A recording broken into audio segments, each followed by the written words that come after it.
Hi, Laura here. I'm just doing a quick video. I can't remember what I'm doing now.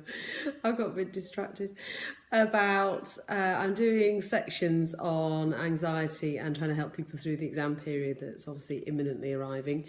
I'm aware that in many households people will be either doing GCSEs or A levels, or perhaps they'll have children doing GCSEs and then another child doing A levels, and the stress that that brings to the family and to that child. So I'm going to try and share some things that I've learned along the way to help teenagers. So this week I'm looking at teens in particular, what they can do to change their stuff, and sharing how they can start to manage their anxiety. So that the problem with anxiety is it becomes so big that it actually stops you thinking. So you're thinking in your primitive brain, in your limbic system, in here, you're getting triggered.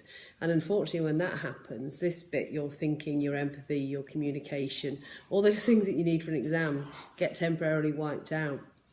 So you end up sitting in an exam or doing something thinking, I don't know anything.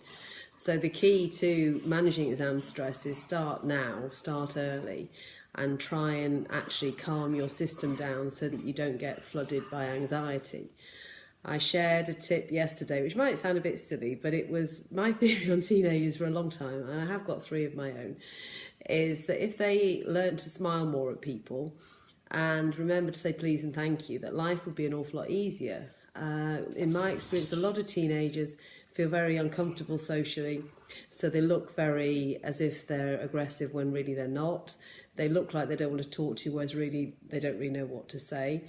And if they just realise that if they smile at people, then they get that back, and that positivity sort of creates a snowball effect.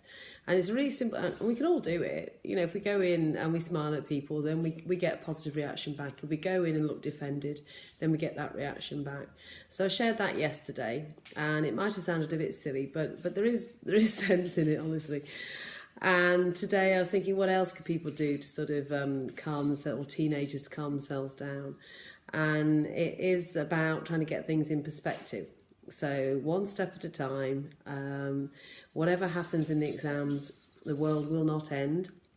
People might not get what they want in the exams, but they can reset them, they can take another path. It isn't the be-all and end-all, it's important. And I do believe good education gives you a key into where you want to go, definitely.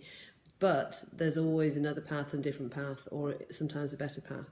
So it's kind of trying not to catastrophize and think, the calmer I am, the better I will do, and the better I will let people see how good I actually am.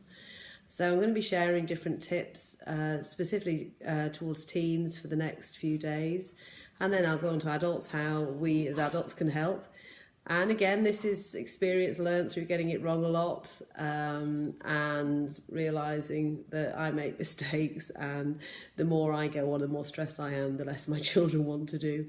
So I'm not sitting here going, I've got it all right. I certainly haven't. But there's stuff that I've learned, or I've read, or I've researched. So I want to share, and then hopefully people can learn a bit rather than having to go through it the hard way.